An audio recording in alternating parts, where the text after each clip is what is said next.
The boy stepped off the bus, his sneakers crunching against the gravel road as he took in the sight of his new town. Maplewood wasn't much, just a cluster of houses surrounded by woods and fields. But it felt different from the city he'd left behind. He adjusted the strap of his backpack, feeling the weight of unfamiliarity pressing down on him. Everything about this place was strange.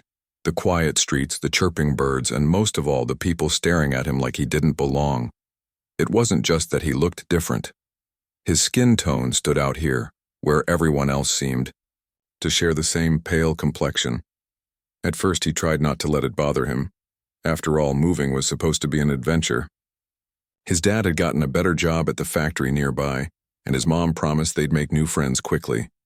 But standing there, alone on the sidewalk with his heart pounding, he couldn't help but feel like an outsider. The first day at school didn't go well either. Walking into the classroom, he could feel eyes burning holes into him. Some kids whispered behind their hands, others outright stared. A few even smirked when he introduced himself. One boy raised his hand and asked loudly, "Why do you talk funny?" The teacher shot him a warning look, but the damage was done. Heat rushed to his cheeks, and he mumbled something about being nervous before taking his seat. Recess was worse. As soon as the bell rang, a group of older boys gathered around him near the swings. Their leader, a tall kid with messy hair and a mean grin, stepped forward. "Hey, new guy," he said, his voice dripping with mockery. "What's your deal, you lost or something?" The boy hesitated, unsure how to respond. Before he could say anything, another one chimed in. "Yeah, maybe he thinks this is some kind of zoo. Look at him, he doesn't even fit in." They laughed, pointing fingers and making faces. He clenched his fists, trying hard not to cry. Fighting back would only make things worse, he knew that much. Instead, he turned away and walked toward the edge of the playground, hoping to disappear. But no matter where he went, their voices followed him, cutting deeper than any knife ever could. When the final bell rang, signaling the end of the school day, he practically sprinted out of the building. Home was the only place he felt safe now. Or so he thought.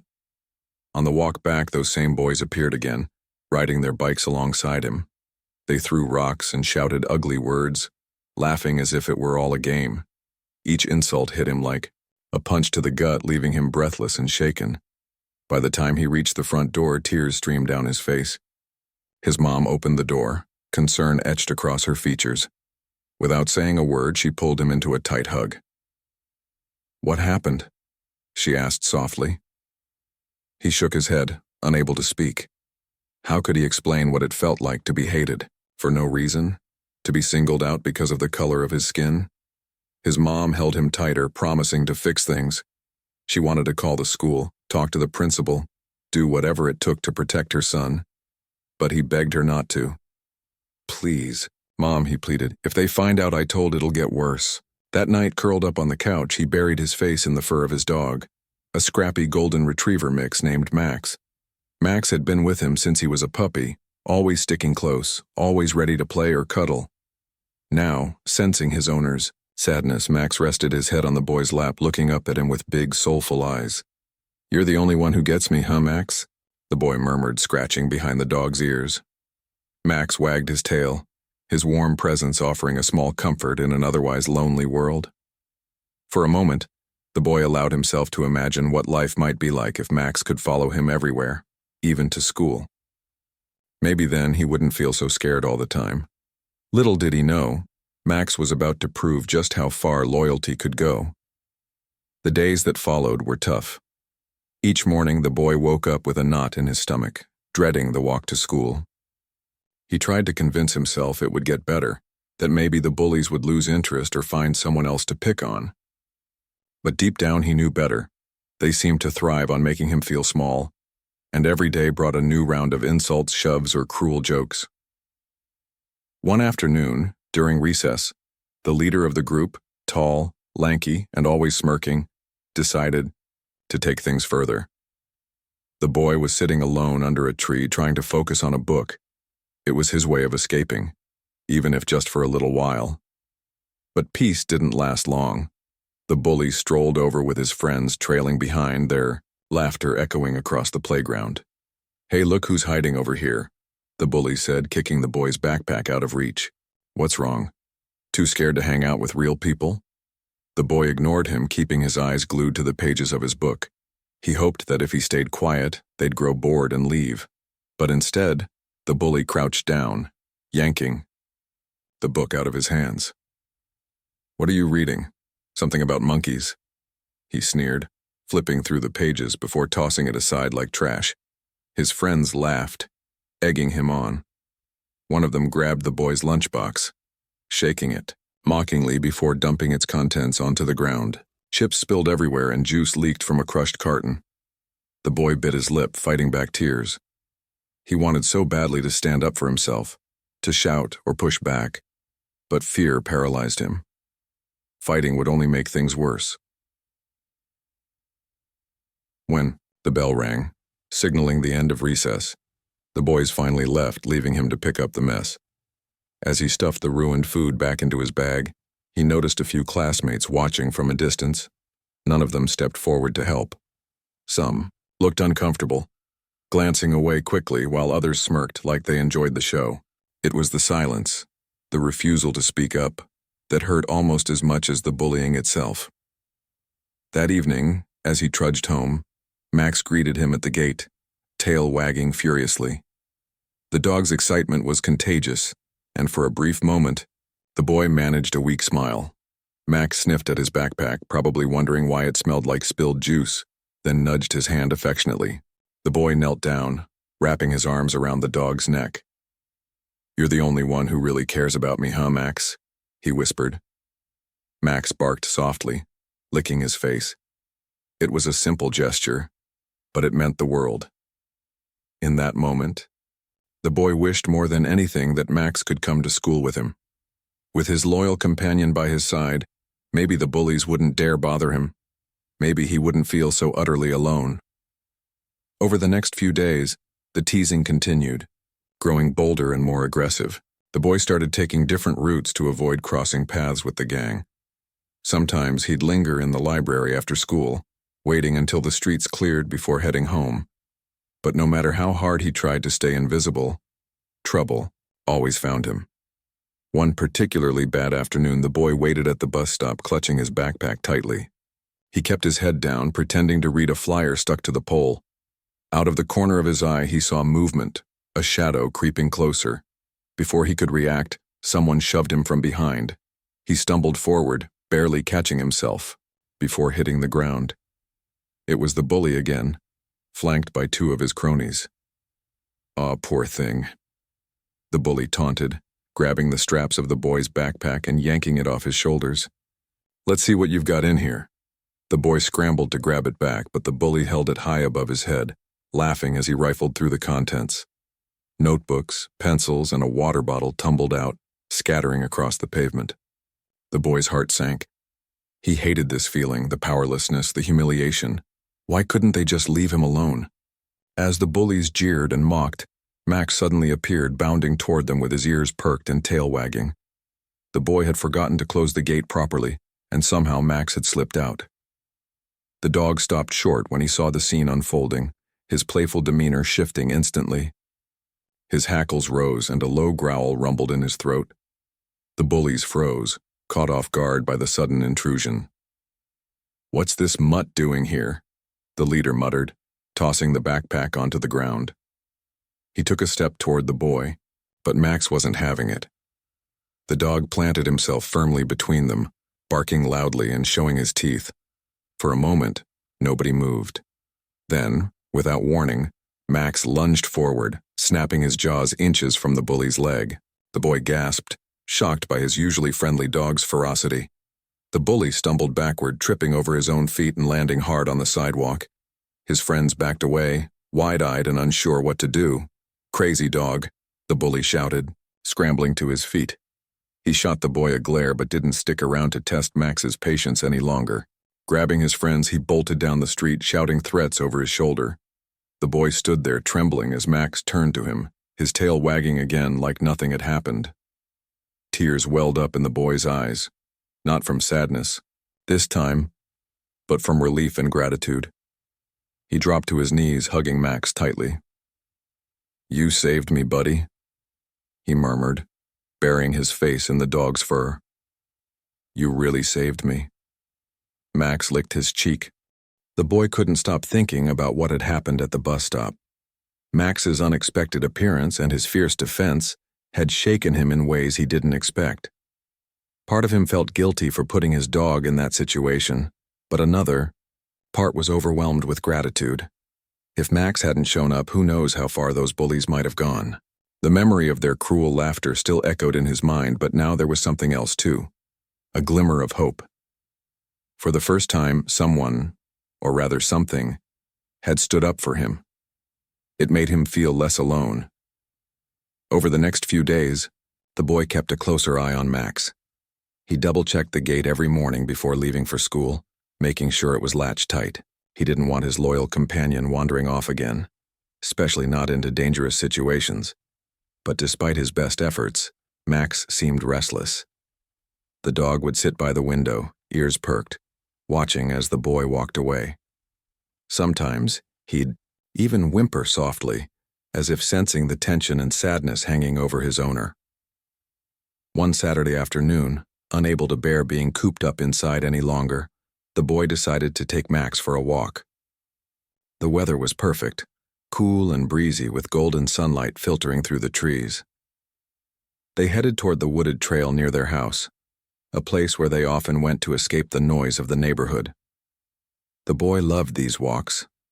Surrounded by towering trees and chirping birds, he could almost forget about the bullying and the loneliness.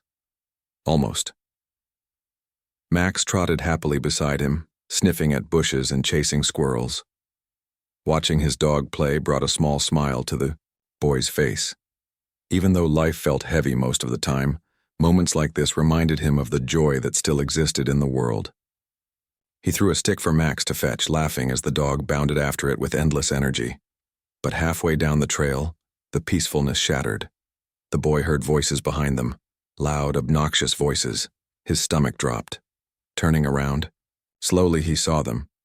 The same group of boys who had been tormenting him at school. Their leader, the tall, smirking bully, was leading the pack, flanked by two others. They looked bigger somehow out here in the woods, their figures looming against the backdrop of trees.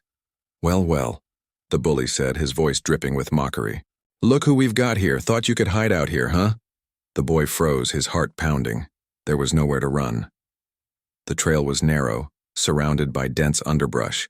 Even if he tried to bolt, they'd catch him easily. Behind him, Max stiffened, his playful demeanor vanishing instantly. The dog moved closer, standing protectively between the boy and the approaching group. "Ah, look at this," the bully sneered, pointing at Max. "Brought your guard dog, did ya? What's he gonna do, lick us to death?" His friends laughed, emboldened by the taunt. One of them stepped forward, reaching toward the boy as if to grab him. That's when Max let out a deep, menacing growl. It was unlike anything the boy had ever heard from his usually friendly pet. The sound sent chills down his spine and clearly unnerved the bullies too. They hesitated, exchanging uncertain glances. "What's wrong with you?" the bully snapped, trying to mask his unease with bravado. "You scared of a stupid dog?" Max didn't wait for an answer. With a sharp bark, he lunged forward, teeth bared. The movement startled the boys, causing them to stumble backward. The one who had reached for the boy tripped over a tree root and landed hard on the ground. The others scrambled to help him up, their earlier confidence crumbling. "You crazy mutt!" the bully shouted, glaring at Max.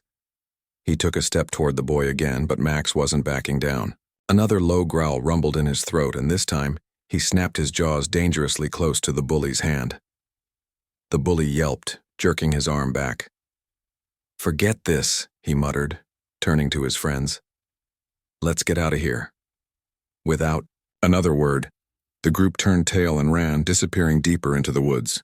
The boy watched them go, his legs trembling beneath him. Only when they were completely out of sight did he allow himself to breathe again. He sank to his knees, overwhelmed by relief and disbelief. Max trotted over, nudging his hand gently as if to check if he was okay. "You did it, buddy," the boy whispered, tears streaming down his face. "You really did it." Max wagged his tail, oblivious to the enormity of what had just happened. To him, it was simple. The boy was his person and no one was allowed to hurt him. The boy hugged his dog tightly, feeling a wave of emotions crash over him. Gratitude, pride, and something else. A flicker of courage he hadn't felt in a long time. As they walked home together, the boy couldn't stop replaying the scene in his mind. Max had done more than just scare off the bullies. He had shown him that standing up for yourself, even if it's scary, can make a difference. And maybe, just maybe, that lesson extended beyond the woods. Maybe it was possible to stand up. To the bullies at school too, with or without Max by his side. By the time they reached the house, the boy felt lighter, as if a weight had been lifted off his shoulders. For the first time since moving to Maplewood, he felt like he had a fighting chance. All thanks to a scrappy golden retriever mix who refused to back down. The boy couldn't stop thinking about what had happened in the woods. Every time he closed his eyes, he saw Max standing tall, teeth bared, and heard the bullies' panicked voices as they ran away.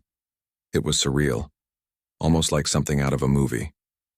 His dog, who usually spent most of his days chasing sticks and curling up on the couch, had turned into a fearless protector when it mattered most. The image of Max lunging forward, ready to defend him, made the boy feel a strange mix of pride and awe. But there was more to it than just gratitude.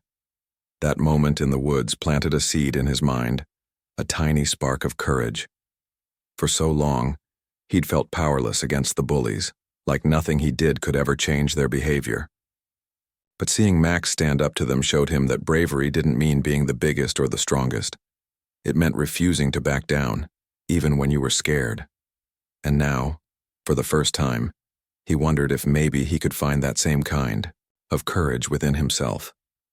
When they got home, the boy's mom noticed the change in him immediately.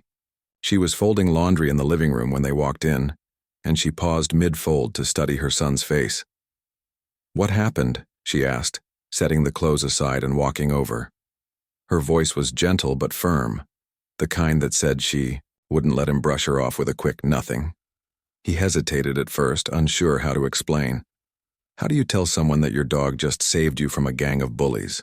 But then he remembered the tears in his eyes after the bus stop incident, the way he'd begged her not to call the school because he was afraid of making things worse. This time felt different. Maybe telling her would help. Maybe keeping quiet wasn't protecting him anymore. So he told her everything. He started with the walk in the woods, describing how peaceful it had been until the boys showed up. His voice shook a little as he recounted the taunts and threats, but he kept going. When he got to the part about Max stepping in, his tone changed. There was excitement in his words now, a hint of pride creeping through the fear.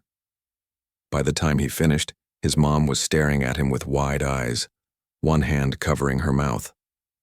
"Oh, my goodness," she whispered, pulling him into a tight hug. "I'm so sorry you had to go through that, but I'm also so proud of you and of Max." She knelt down to scratch behind the dog's ears, giving him an affectionate smile. "Looks like we've got a hero in the house." The boy nodded, feeling a warmth spread through his chest. It wasn't just about Max being brave. It was about knowing his mom believed in him too. For weeks, he'd felt like he was fighting this battle alone. Now, for the first time, he realized he wasn't. Between Max and his mom, he had a team rooting for him. Word traveled fast in Maplewood. A jogger who had been hiking on the trail that afternoon witnessed the whole thing, the bullies surrounding the boy, Max growling and snapping, and finally the boys running off in defeat. The next morning, the story was all over town. Neighbors stopped by to check on the boy and his family, offering kind words and pats on Max's head.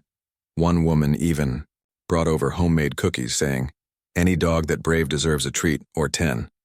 The attention was overwhelming at first. The boy wasn't used to being the center of anything, let alone something positive. At school, kids he barely knew started approaching him during lunch or between classes. Some apologized for not speaking up sooner, while others simply complimented Max. Even teachers began treating him differently, smiling warmly and asking how he was doing. It was strange, but in a good way. For the first time since moving to Maplewood, he felt like people actually saw him, not just the color of his skin or the fact that he was new, But him. Not everyone was happy about the shift, though. The bullies kept their distance for a while, but their resentment simmered beneath the surface. They shot dirty looks across the playground and muttered under their breath whenever they passed him in the hallway. The leader of the group, the tall, smirking boy, seemed especially angry. He avoided eye. The article in the local newspaper changed everything, or at least it felt that way for a while. The boy and his mom had been nervous about sharing their story, unsure how people would react. But when the piece came out, the response was overwhelming. Strangers called and sent messages to thank them for speaking up. Some shared their own experiences of being bullied or standing against injustice.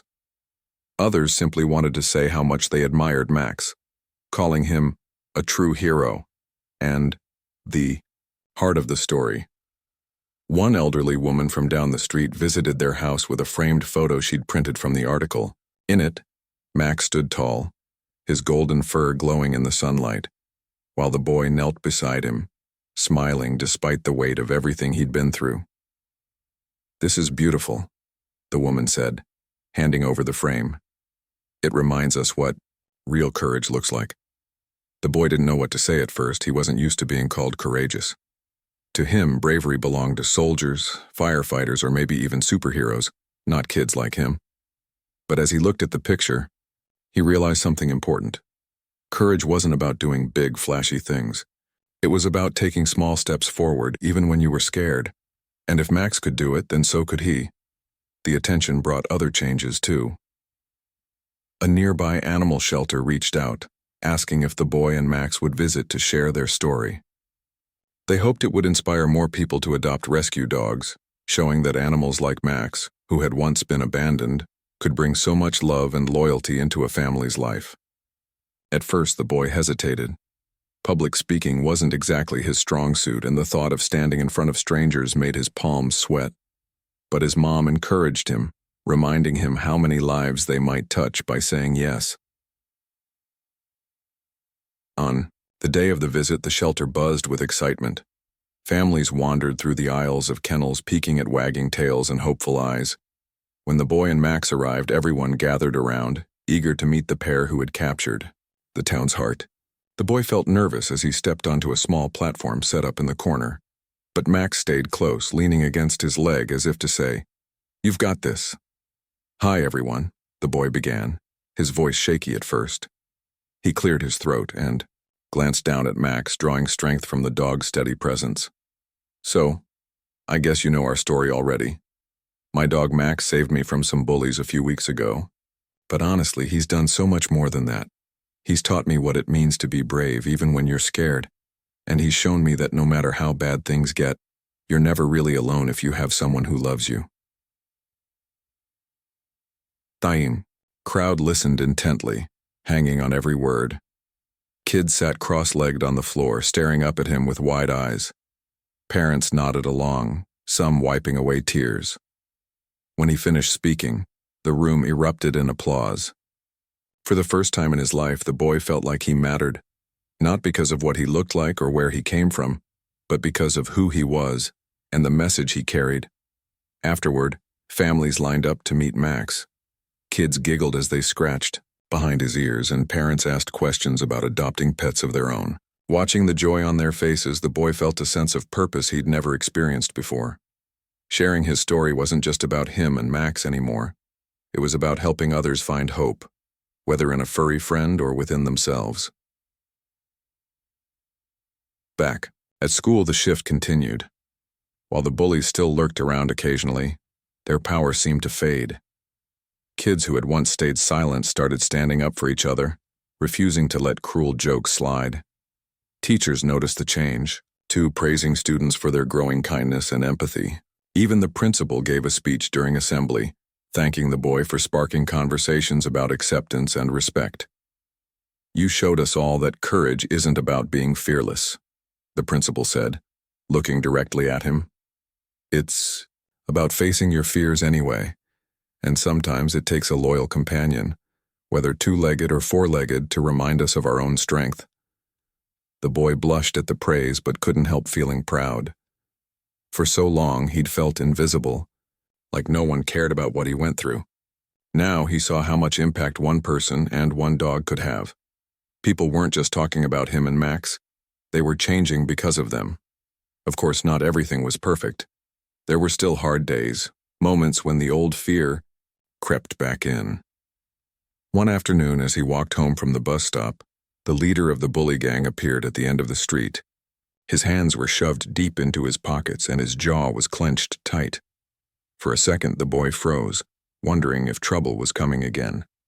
But instead of approaching, the boy simply stared at him, his expression unreadable. Then, without a word, he turned and walked away.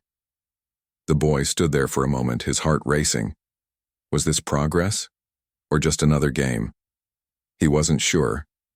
But as Max trotted up beside him, tail wagging as always, he reminded himself of something important. Progress didn't happen overnight. Change took time, patience, and effort from everyone involved. That evening, sitting on the porch with Max curled up at his feet, the boy reflected on how far they'd come. Moving to Maplewood had been tough, harder than anything he'd ever faced. But now, surrounded by a community that was slowly learning to embrace differences rather than fear them, he felt a flicker of optimism. Life wouldn't always be easy, that much he knew, but he had tools to face it now. Courage, resilience, and a loyal dog who would always have his back, and sometimes that was enough. As the weeks turned into months, life in Maplewood began to settle into a new rhythm. The boy still carried the scars of those early days, the memories of cruel words and mocking laughter, but they no longer weighed him down as heavily.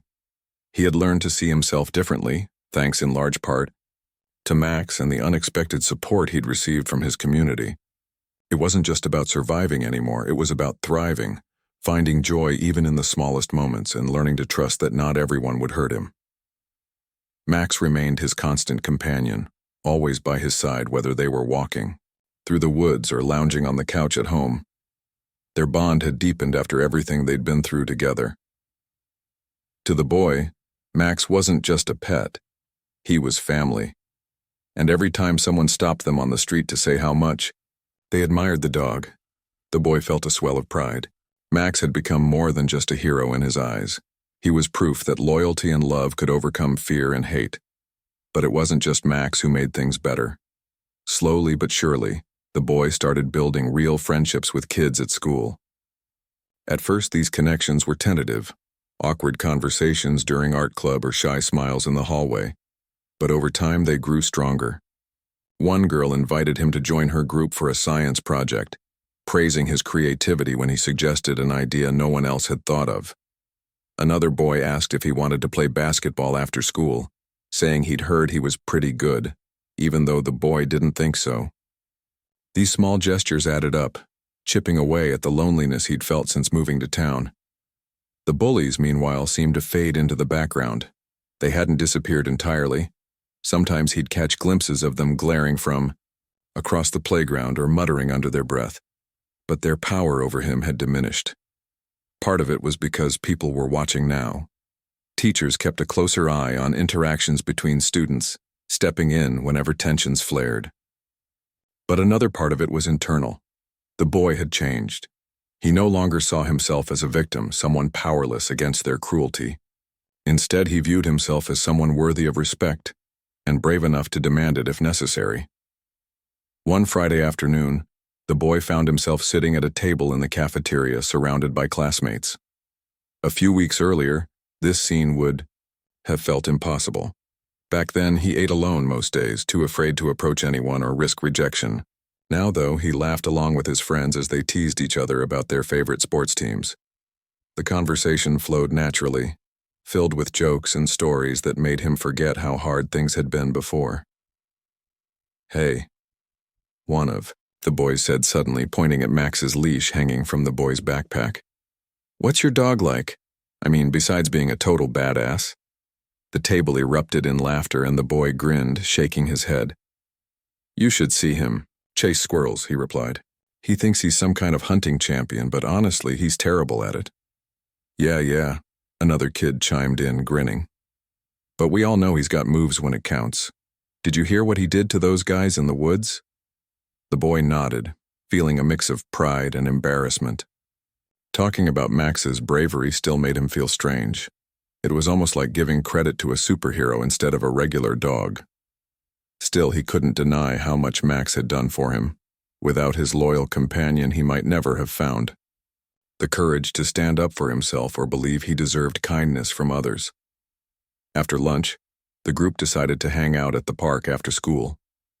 It was the first time anyone had invited him to do something outside of. As the seasons shifted from crisp autumn days to the first chill of winter, the boy noticed how much his life had transformed. Not just on the surface, but deep inside. He wasn't the same person who had arrived in Maplewood months ago, unsure of where he fit or if he ever would. Back then, every day felt like a battle, each moment heavy with fear and loneliness. Now, though challenges still lingered, they didn't define him anymore. Instead, he saw himself as someone capable of growth, resilience, and even joy. Max continued to be his anchor, a steady presence in both good times and bad. On mornings when the boy woke up feeling anxious about school or replayed old memories of bullying in his mind, Max seemed to sense it immediately. The dog would nudge him gently, staring up with those big, soulful eyes until he smiled, or at least got out of bed. There was something comforting about knowing that no matter what happened outside their home, Max's loyalty never wavered. It gave the boy strength he didn't know he had. At school, things were different too. The friendships he'd started building had grown into something real and meaningful. He wasn't just the new kid anymore. He was part of a group. Kids sought him out during breaks, asking for advice on art projects or inviting him to join games at recess. Even teachers noticed the change, praising him for participating more in class discussions and encouraging his creative ideas. For so long, he'd stayed quiet, afraid of drawing attention to himself. But now he realized that speaking up didn't make him a target. It made him visible, valuable, and alive. Still, there were moments when doubt crept back in. One afternoon, while working on a group project in the library, he overheard two kids whispering nearby. Their voices were low, but he caught enough to recognize they were talking about him. His stomach tightened as he braced for the worst. Were they mocking him again? Calling him names behind his back? But then one of them said, "I heard what happened with his dog. That's actually really cool." The boy froze, his pencil hovering above his paper. Cool? He turned slightly, catching a glimpse of the pair before they noticed him looking. They weren't smirking or sneering. They were smiling, almost admiringly. One of them added, "Yeah, I wish my dog was that brave." For a second, he wasn't sure how to react. This wasn't the reaction he'd expected. This wasn't cruelty disguised as curiosity. It was genuine respect, admiration even. And it reminded him that people could surprise you. Not everyone in Maplewood had been kind to him. But many had, tried, and that effort mattered. By spring, the town itself seemed to reflect the changes happening within the boy. Flowers bloomed along the sidewalks, and neighbors greeted each other warmly as they walked their dogs or pushed strollers down the street. Conversations about acceptance and kindness had become more common, sparked by the attention his story brought. Parents talked openly with their kids about treating others fairly, regardless of differences. Teachers organized workshops and activities focused on celebrating diversity.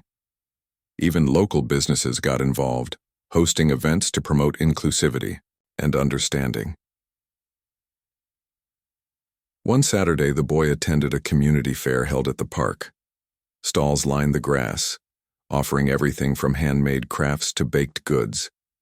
At one booth, volunteers handed out flyers about adopting rescue animals featuring a picture of Max alongside the words, "Every hero deserves a home." Seeing his dog's face printed so proudly made the boy laugh and feel a surge of pride. Max had gone from being an abandoned stray to a symbol of hope for an entire town. Kids ran around playing games, their laughter filling the air. Some stopped to pet Max, exclaiming over how friendly and energetic he was. One little girl tugged on her mom's sleeve, pointing at the dog. "Can we get one like him?" she asked, her voice full of awe. Her mom chuckled, kneeling down to explain that pets took a lot of work, but the boy could tell she was considering it. Watching the scene unfold, he felt grateful for the role Max had played in inspiring others to open their hearts to animals in need. Later that evening, as fireworks lit up the sky to close the event, the boy stood beside his mom, Max sitting happily at his feet. People cheered and clapped, the sound echoing across the park. For a moment, the boy allowed himself to soak it all in, the colors bursting overhead, the warmth of his mom's arm around his shoulders, and the comforting weight of Max leaning against his leg. Life wasn't perfect, but it was beautiful, in its own messy, unpredictable way. Of course, not every day was easy. The bullies hadn't disappeared completely. Occasionally, he'd catch sight of them glaring at him from across the playground or muttering under their breath as he passed. But their power over him had faded. He no longer flinched at their presence or avoided certain parts of the school to escape them. Instead, he held his head high, reminding himself of everything he'd overcome, and everything Max had taught him about standing tall. His mom often told him that courage wasn't about never being afraid. It was about moving forward despite the fear. Those words stuck with him, guiding him through tough moments. When anxiety threatened to creep in, he thought about Max lunging forward to protect him in the woods, fearless even when outnumbered. If a dog could find that kind of bravery, surely he could too. As summer approached, the boy found himself looking forward to the future instead of dreading it. He spent hours sketching in his notebook, dreaming up ideas for stories inspired by his journey. Maybe someday he'd share them with the world, not just to entertain, but to remind others that they weren't alone. Everyone faced struggles, but everyone also had the potential to rise above them. Max sat beside him as he drew, occasionally nudging his hand with a wet nose to demand attention. Laughing, the boy set aside his pencil and scratched behind the dog's ears. "You're the reason I can do this, you know," he said softly. Max tilted his head as if trying to understand, then leaned into the touch with a contented sigh. In that moment, surrounded by sunlight streaming through the window and the rhythmic sound of Max's breathing, the boy felt truly at peace. Life would always have its ups and downs, its challenges and uncertainties, but as long as he had Max, and the lessons he'd learned along the way, he knew he could handle whatever came next. By the time summer rolled around, the boy felt like he had stepped into a new chapter of his life, one filled with light instead of shadows. The days were longer now, stretching out under endless blue skies, and the air carried the sweet scent of blooming flowers. Every morning, as sunlight streamed through his bedroom window, he woke up feeling lighter, freer.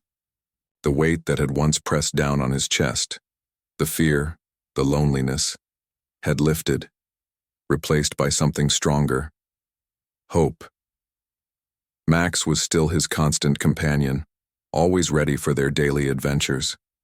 Together, they explored every corner of Maplewood, from the quiet trails in the woods to the bustling farmers market downtown.